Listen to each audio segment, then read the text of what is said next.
You know how sometimes your thoughts and feelings feel like a pair of cheap earbuds that have been in a handbag all day? Okay, stay with me on this. You know, all tangled and twisted and knotted and you know that. Well, here's something that I do that often helps me straighten them out, so maybe it'll help you too.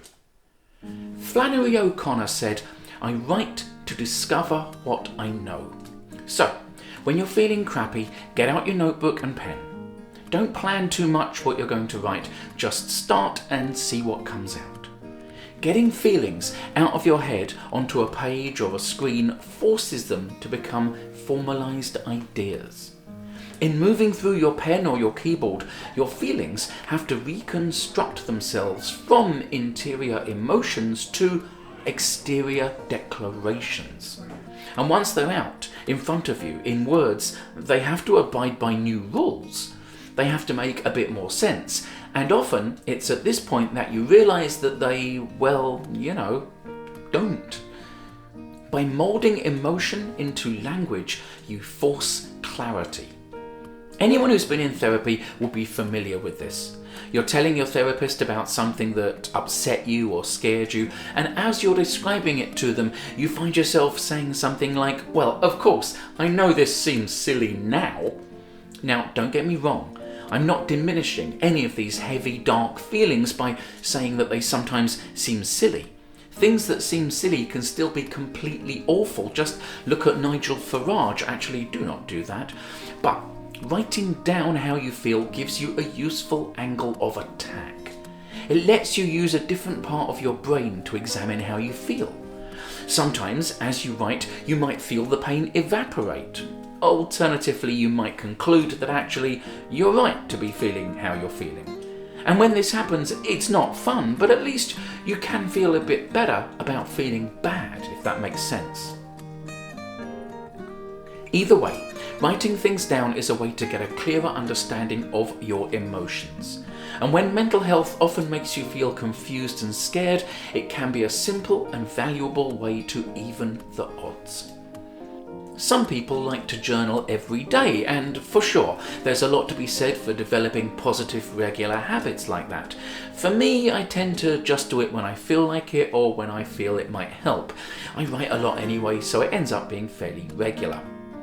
I cannot count the amount of times I've been out on tour in some far-flung part of the world, feeling a little bit emotionally beaten up, and I found a coffee shop, sat down with a flat white on my notebook, hunched over it like a jazz pianist, scribbled for an hour or so, drained my cup, and then got up out of my chair feeling lighter, almost physically lighter, more capable, more able to continue, like I've taken some bricks out of my pockets. And you know what? Life is complicated and we're all busy, so you can't discount the simple, mindful benefit of having spent some time focusing on how you're feeling. We go through our days doing a million other things while feeling however we feel.